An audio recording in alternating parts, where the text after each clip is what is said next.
Well, hello everyone, and welcome to a Hump Day edition of the Southside Beat here on the DK Pittsburgh Sports Podcasting Network. I'm Chris Halicke, Greg Macafee here to my left, and it's another day, another practice, but also another Brandon Aiyuk watch day. The Brandon Aiyuk saga continues. Still not a Steeler. Still not a Steeler. as of 4:02 p.m. Yes. Okay. So here's the thing. We should just go ahead and kick off the show that way because there have been, obviously there have been a lot. I mean, ever since Monday, there have been all kinds of reports out there. So the latest thing that happened today was like while we were at practice, there was a report from a local radio station that there was a verbal agreement on a trade. I obviously immediately started texting sources and heard back a little while later. And I will read you exactly what I put out on social media and our Steelers feed primarily, obviously, but also on social media. So the source tells me the Steelers are still in the mix with other teams and continue to negotiate with the 49ers about a trade for Brandon Aiyuk. But however, any reports about a deal being done are inaccurate. I understand that there's a pretty Ricky that's out there saying that this has been done for a long time. That, like I said, local radio stations saying that there's a verbal agreement in place. That details are being finalized. Well, if there's an agreement in place, then what details have to be finalized at that point? I don't know. But either way, all I know is that I'm being told that there is not a deal done yet, that the Steelers are still in the mix, and that they're still negotiating, and that's the latest I have.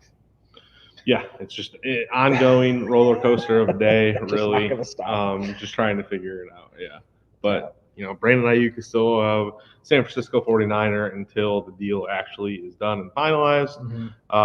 So we'll see how that plays out, and we'll keep you guys updated.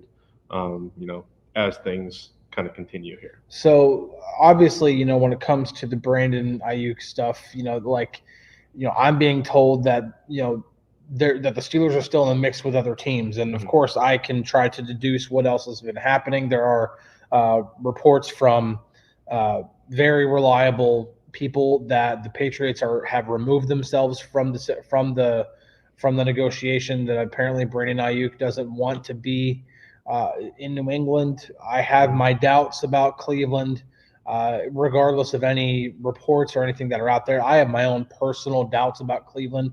They are nearly $60 million over the cap next season. I just don't see how they would possibly, especially because trading Amari Cooper wouldn't help them shed salary because of what they did to his contract earlier this year. So I don't think that Cleveland's a viable option. So really, to me, and then also Washington obviously was on Aiyuk's list of places he'd like to go, but from what I know, the 49ers don't want to trade within the NFC, and reports have been that Washington had also removed themselves from the trade discussions. So to me, the two most likely scenarios is either he winds up a Steeler or he stays in San Francisco. Yeah. That's where I'm at. I mean, I think coming to Pittsburgh is the most viable option for him, other than staying in San Francisco. I mean, like you said, Cleveland with their financial situation, it doesn't make sense. I think the rumors have been swirling that he doesn't want to play in New England. It doesn't make sense for him to go there. Yeah. He has literally said himself that he could see himself in a Pittsburgh uniform. And he on the Pivot podcast with Ryan Clark, he said that, Washington Commanders or Pittsburgh Steelers. Yeah. So I think that says a lot, and I think that gets kind of lost in the process here as well of where he wants to go, because like we said yesterday, he holds a lot of leverage in this situation. So I think that needs to be just kind of remembered in this whole situation, because I think it gets kind of drowned out with all the rumors that have been swirling and everything like that. I do think this is a situation in which the 49ers know. And Jordan here says, yep, and Shanahan's pissed at him. I've heard similar things. This is not like, I'm being told this. I'm just saying I've heard similar things, rumblings, if you will, that what Aiyuk's done while he's been in camp has left a sour taste in Shanahan's mouth. I don't know how true that is. I'm not covering the 49ers, so I'm not going to pretend to know. That's not my game. I'm only going to say things definitively that I know. And so if that is the case, and the 49ers are pretty much at the point now in which they have to trade Aiyuk, that's really the most likely scenario for them. Then the Steelers make the most amount of sense, and not only make the most amount of sense, but really make the only sense, because two teams that were reportedly in the mix at some point are now out, and the only other team other than the Steelers that isn't necessarily out, I don't know how they're going to pay for them. I just don't know how they're going to pay for them. So maybe this is a situation in which John Lynch and Omar Khan are going back and forth about trade compensations, that the 49ers literally try to squeeze every asset they possibly can out of the Steelers, and that's the only way it makes it work. I think, again, more conjecture, more rumblings on my part, I think the contract between Aiyuk and the Steelers, I don't want to say it's done, but I think that there's enough there. I don't see a contract getting in the way. I'll put it that way. I don't see. I think that's a good way to put it. I don't think that. I don't want to say like, Ryan Williams, Brandon Aiyuk's agent, and the Steelers have already chiseled out an entire contract or anything like that. Maybe they have. I don't know. But from what I've heard, the contract between the player and the Steelers is not the issue here, that it's just the compensation. I've been hearing that for as long as 12 days ago, that the asking price was going to be the hang up here, and it remains the hang up, that negotiations are continuing. That is as recent as a little over an hour ago, and until I hear anything otherwise, that's what I'm sticking with. So that's where we're at when it comes to the Brandon Aiyuk stuff. Okay, 7 minutes into the show, let's change the subject for just a second. I know it's hard. We'll probably have to get back into it before we're done, but we at least wanted to touch on actual practice that happened today. Greg, I'll turn it over to you to kind of give a little bit of what happened at practice today. What everything that's happening. There was one injury. He ended up coming back later in practice, but Deshaun Elliott. So there's a couple of things to take away from practice. Yeah, I mean, it was another day where Russell Wilson's workload continued to increase. He was in 7-on-7s, 11-on-11s. He participated in 7 shots again. He looked decent throughout the day. I wouldn't say he looked great. He had a couple pretty solid passes. Justin Fields turned in another pretty big day. I will say, Chris and I, we put the same thing in the feed at almost the same way, and we weren't even. I deleted mine. We weren't even next to each other on the sidelines. But Pat Freiermuth has continued to look good in practice. He's made a lot of great catches from Justin Fields and Russell Wilson as well. So he's looked good. I saw Troy Fontananu on the right side a decent amount today.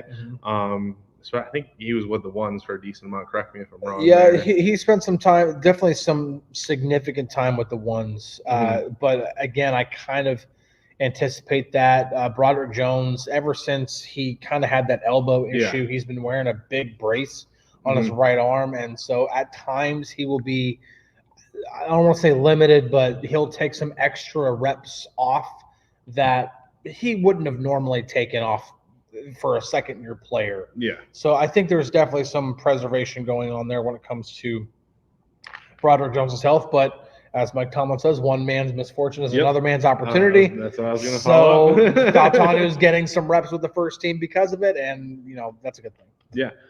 George Pickens I thought he had another pretty good day. One guy that surprised me today was Scotty Miller. He had a couple pretty good catches. There was one across the middle. I think Fields threw it.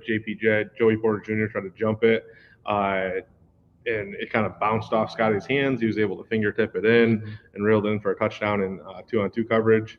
And then what else was out there? I can't. Let's see. This Aiyuk thing is taking up it is taking up a lot of brain space. A lot of the RAM in our mind computers are being Deshaun Elliott. Elliott, yeah. Chris mentioned him a little bit. Walked off pretty gingerly. Yeah. It wasn't a full blown limp or anything like that. But the good thing is that he did come back. it's just something to watch because there's some news from this morning also. 7 players. Yep. I'm going to pull that up right now because there's definitely going to be somebody that I forget if I'm not looking at it. But 7 players will not play on Friday against the Houston Texans. And it was the ones you'd think: Russell Wilson, Alex Highsmith, Cam Hayward, Minka Fitzpatrick, Patrick Queen, Isaac Seumalo, and TJ Watt. Yeah, of course. Those are those 7 will not play. Obviously, anything can happen. There might have been something that happened, like what happened with Deshaun Elliott today. Mike Tomlin might say, "Yeah, it's not worth it." So Deshaun's not going to play Friday. I don't know. We'll see about that.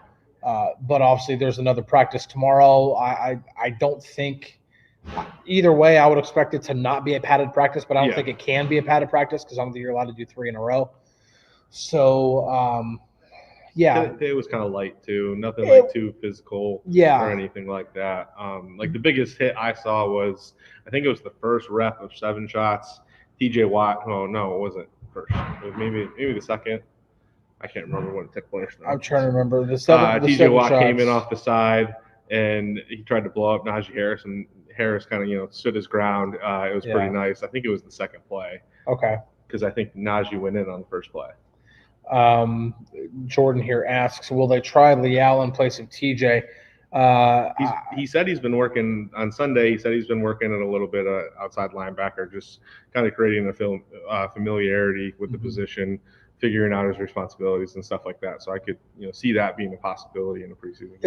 It's possible. I don't know if it'll be on TJ's side, but it's possible. He has been there before. Anybody who remembers the 2022 season when TJ was out with his injury, with his pec injury and knee surgery as well.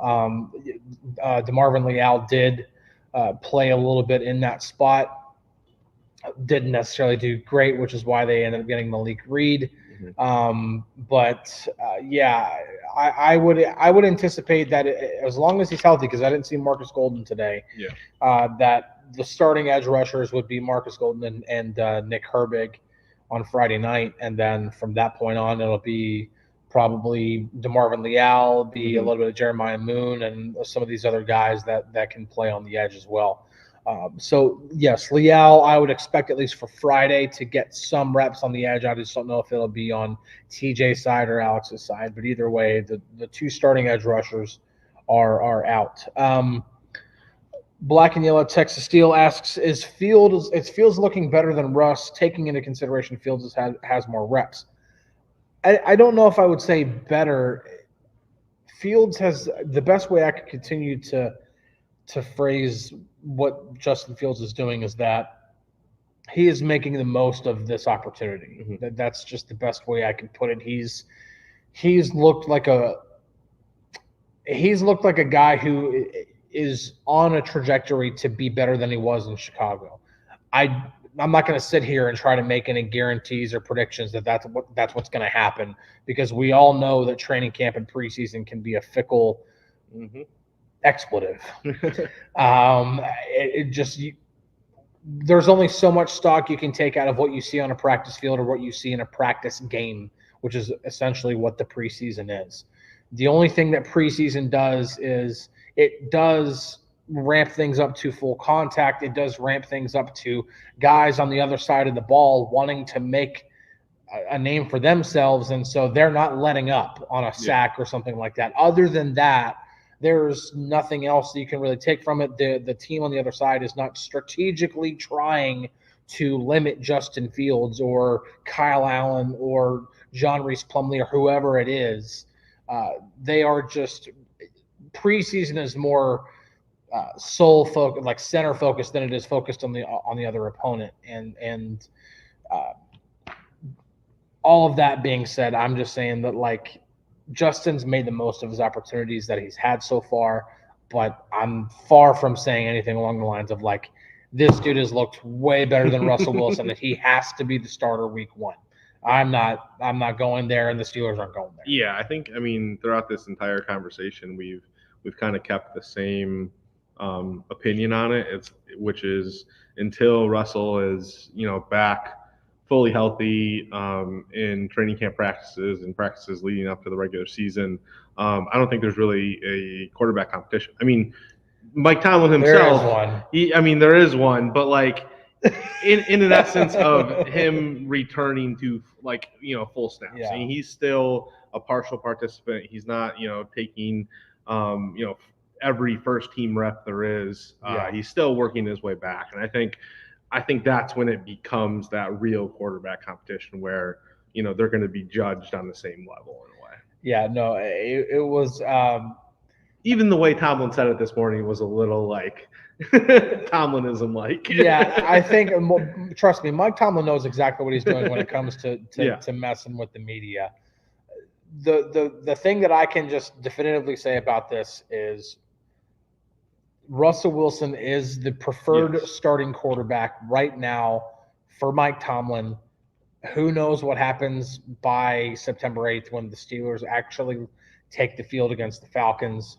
Their injuries may get in the way, and now he doesn't have a choice. I don't know, but right now, the number one guy is Russell Wilson, and the reason he's not playing Friday night is because of that calf issue.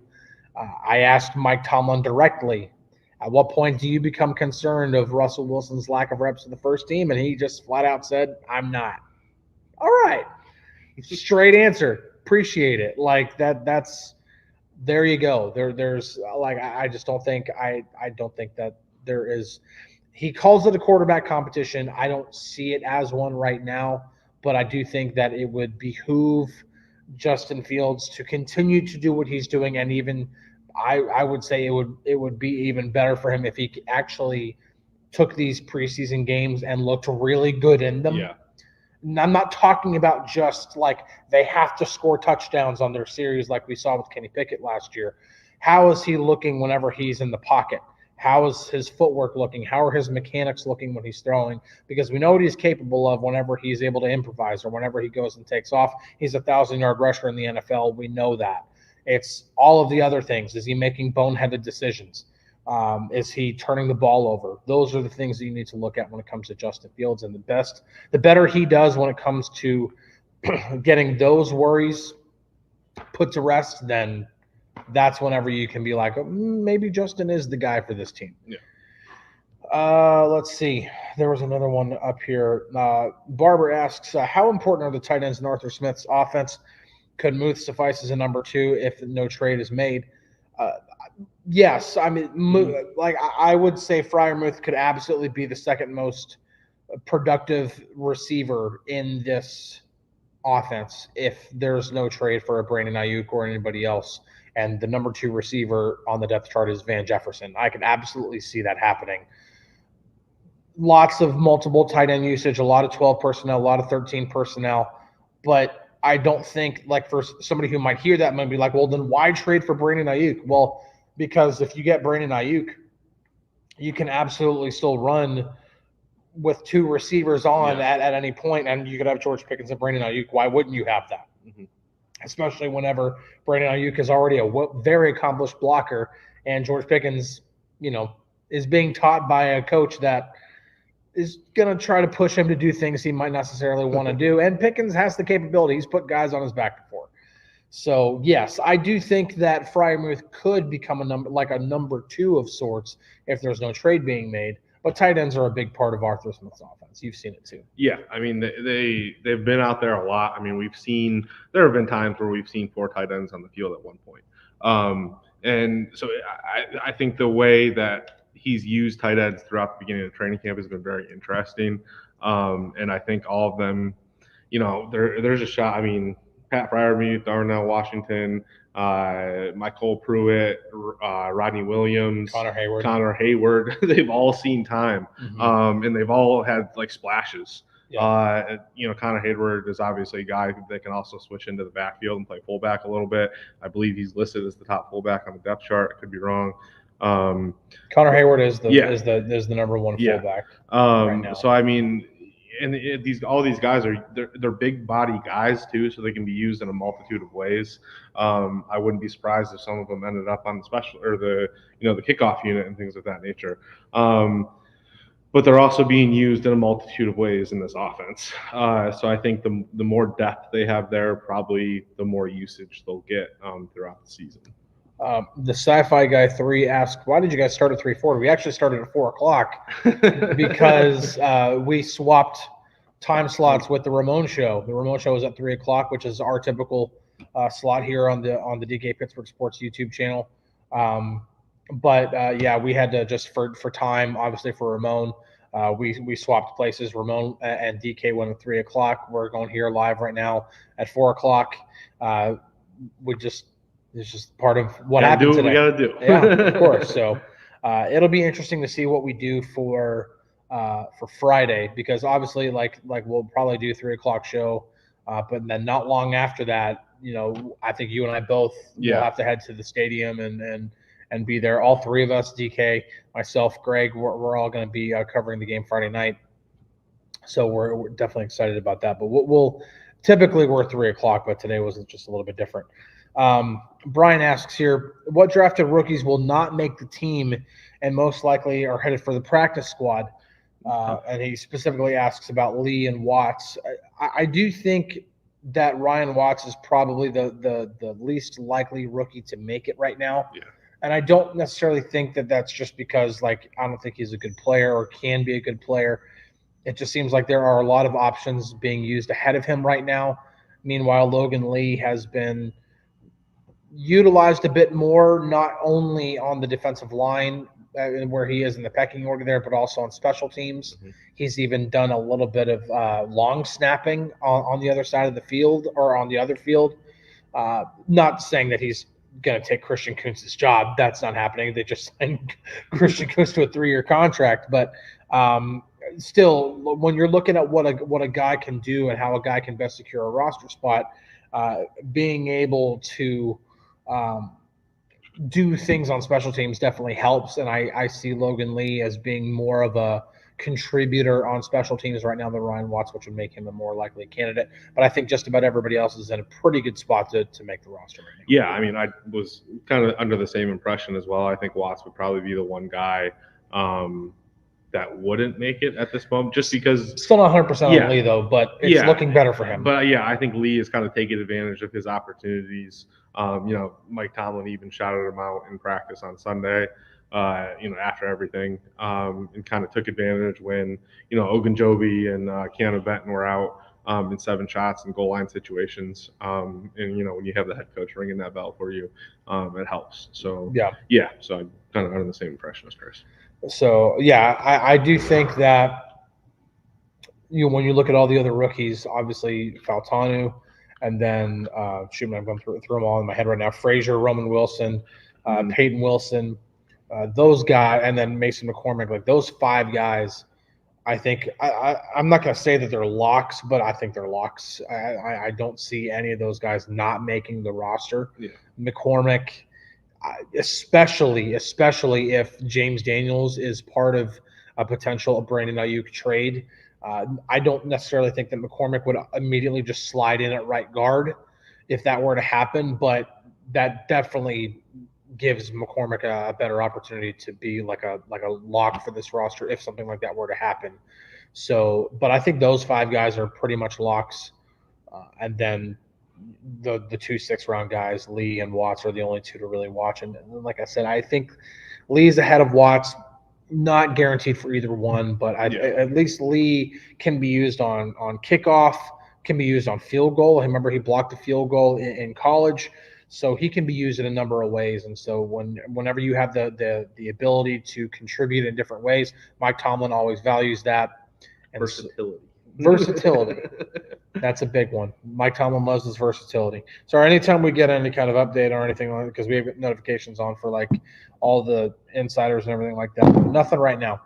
Nothing on the Brandon Aiyuk stuff right now. It's still the same thing that it was when we started the show, which for anybody who was not at the start of the show, I'll go ahead and recap that now.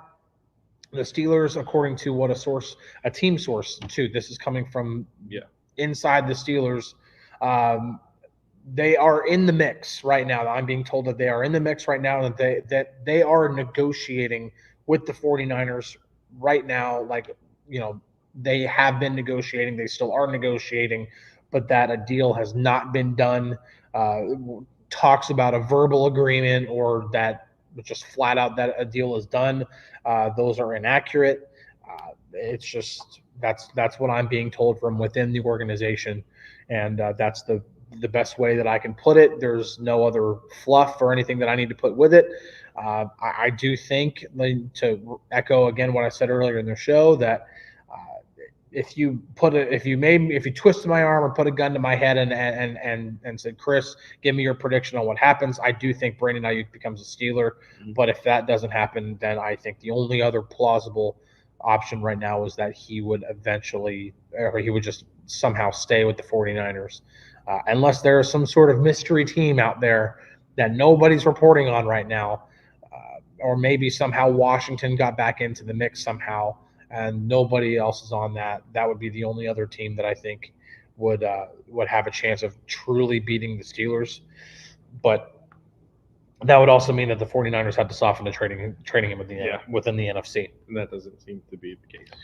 Not right now. I haven't heard anything different on that. But then again, if we're going to try to play out all scenarios here, let's just say Washington decided, let's get back into it. Like, okay, if Pittsburgh's your only option, and they're not offering what you want, shoot, man, let's see if we can just give you a trade package that you like. I know you don't want to trade within the NFC, but if we can outbid the Steelers, you can get more back in a trade, and we can absolutely pay Brandon Aiyuk, then by all means we might do it. Yeah. And so if that happens and that's the development, then who knows? But right now, I'm just being told they're in the mix. The Steelers are in the mix. Nope. The Steelers are in the mix. It's just so funny. And that they are in negotiations with the 49ers, and that's it. That's the latest right now. So no deals done yet. Appreciate we'll probably go ahead and sign off here. If you have any questions, throw them in now before we jump off. Swan, echoes what we're just talking about, flexibility. We'll keep it on this roster. Absolutely. 100%. And I do think, especially with this new kickoff role, I mean, players are being used differently. I mean, we before ahead of the Hall of Fame game last week, we spoke to Danny Smith and kind of got his philosophy and how he wants to use different players for this. Because, in the past, you had to have quick guys who could get down the field and get to the ball carrier. And now you have guys that are 5 yards apart in these setup zones, and so it's more of like an offensive lineman crashing with a defensive lineman, and blocking taking place and everything. You have some quick guys on the outside, some middle linebackers, and then some defensive linemen and some offensive linemen in the middle, some fullbacks. Jack Colletto's been in there, tight ends, things of that nature. So that brings in more versatility into the conversation of how do you set up the roster. And Arthur Smith was talking about it as well, of it's going to have to be a conversation between Arthur Smith, Mike Tomlin, Danny Smith, Omar Khan. All the kind of opinions are going to have to come together to figure out who makes this roster. And the more things that you're capable of doing, the better. I mean, Corey Trice was talking about it the other day. He just wants to do whatever he can, whether that's special teams, going on field goal kicks, things of that nature, to make the roster. So you're seeing guys do more things as training camp goes on. Yeah, for sure. And like looking at guys like Jack Colletto, like the Steelers have been using a lot of I formation, especially in like 7 shots, stuff near the goal line, short yardage situations. They've been using a lot of that. And so a guy like Colletto has been in there at fullback. And so you're thinking, I at one point was thinking like, wow, this guy's going to make the roster. Yeah. But then you start to take into the account, okay, well, they're not going to keep a guy on the roster to only play fullback. He would have to contribute on special teams if he has a chance of making this roster. Yeah. That absolutely has to be the case. Like if he's not able to play special teams, he's like Colletto will not be on the roster. He has to be able to contribute in other ways if he's going to make the roster. And because they still have other guys, Connor Hayward, Michael Pruitt, that can line up at fullback. I think they would prefer to have an actual fullback in a perfect world, but it's not a perfect world. Maybe Colletto ends up being a practice squad guy. I don't know. Couple of questions here that came in. Just here, and Les Swan asks, does the punter continue to look good? Does Cameron Johnston look good? Yes. Yeah. Sending bombs down the field. I Yeah. mean, I think when DK was here yesterday, we were kind of, watching in awe as he sent bombs down the field, like 60, 70 yards, if I remember correctly, for somewhere around there. I mean, there was a couple booms. But yeah, he's definitely impressing. He's definitely going to make an impact this year for sure. Yeah, for sure. William asks a programming question. Are you always coming on an hour later now? No, that the standard time for the Southside beat is still 3 p.m. Eastern. Today was, again, just a switch because it's what worked for Ramon. Obviously, they're on once a week, and we just swapped places with them today. So no, this is not a normal thing. But obviously, as you guys know, sometimes certain things come up. We want to do a show. We can't do it at 3 o'clock. We might have to move it to 3:30. That happened last week. There are just certain things that happen sometimes, and we have to change it. We usually let you guys know for sure when that happens. But flexibility. It's catching on, man. Here's a good question because I don't think we've seen him practice just yet. Yeah. Who's the third running back? Cordarrelle Patterson is still the third running back. He was, I think I reported yesterday that he was running back and forth. It's the most work I've seen him do since training camp started. There have been times where he's just kind of been stretching on the side, doing some high knees, stuff like that. But yesterday were full sprints on the width of the far field, which is good to see. There wasn't any hitch to his step or anything like that. So I think it's good in the progress of the way he's working back. So I think once he's fully back, that position is probably his for sure. But Chris and I were talking today on the sideline. All of the other, I think 3 or 4 running backs have all shown signs, shown flashes of speed. So I think they're all putting up a fight. Some of them might end up on the practice squad, but they've all definitely shown off, showcased their speed and their ability to hit a hole. But yeah, I would, I'm not sure how many running backs they're going to hold or anything like that, but they've kind of all made a pretty decent case for themselves. I would say 1 or 2 of those other running backs will at least earn a spot on the practice squad. At least 1, maybe 2. Depends. You only have so many practice squad slots. So, but I would say at least 1. Jonathan Ward would be my favorite thus far. If they can get him on the practice squad, he may get an opportunity elsewhere in the NFL. He's been a guy who's at least been in the league. So I don't know, but to me, of all the other running backs, he's probably looked the most impressive. But a few of the other guys have. Aaron Champlin's had some nice moments. LaMichael Piron's had some nice moments. You talk about Edwards, the kid from Georgia. He's had some nice moments. But nothing has been like, oh, well, you found your third running back. No Jalen Moore situations here that, obviously from what we saw in 2022. William asks, why does that name sound familiar? If you're talking about Cordarrelle Patterson, that's because he's one of the best kick returners. One of the best kick returners in recent years. And he's the third running back and kick returner for the Steelers right now. He's just been dealing with a non-football injury, and another guy that they're probably going to slowly bring back. Again, if this were probably regular season, he's probably pushing through some stuff. Same thing with Russell Wilson with the calf, but this is not even played the first preseason game yet. They're not going to push guys that they don't need to. What Cordarrelle Patterson is going to do. Now, obviously, the new kickoff, because, you get some questions, here from Relaxation and Meditation 610 says, or asks, do you think special teams got a grasp of the new kickoff rule? It's new for everybody. And Mike Tomlin's asked about it this morning, talking about if you watch the Hall of Fame game to see, and, pretty much said, that everybody's still kind of learning this thing, and that everybody's going to, and I think that's why you're having 30 of 32 teams do joint practices at some point, whether it be during training camp or after training camp, which is what the Steelers are doing with the Bills. The day after training camp, they're doing a joint practice with Buffalo, because, that is going to be an emphasis of some of these practices to be like, we need to get this stuff figured out. I think they would prefer to do closed practices. Yeah, so no one can see what's going on. We thought that or I at least me personally, I thought there was going to be we might see some wrinkles, and they practiced the kickoff today. Yeah. I thought we might see some wrinkles. Matthew Wright was doing the kicking, Mm-hmm. nothing special. The first time they did it, Chris Boswell was kicking a ball like with this new kickoff. If you put it on the ground, you can lay down the ball horizontally and kick it horizontally and add kind of like a squib effect to it maybe. None of that today. It was kind of little chip shots into the landing zone, probably more to practice the blocking technique of everything. Take it for what it's worth, but J.R. Plumlee returned the first kick for a touchdown. They looked like they were going at full speed at that point.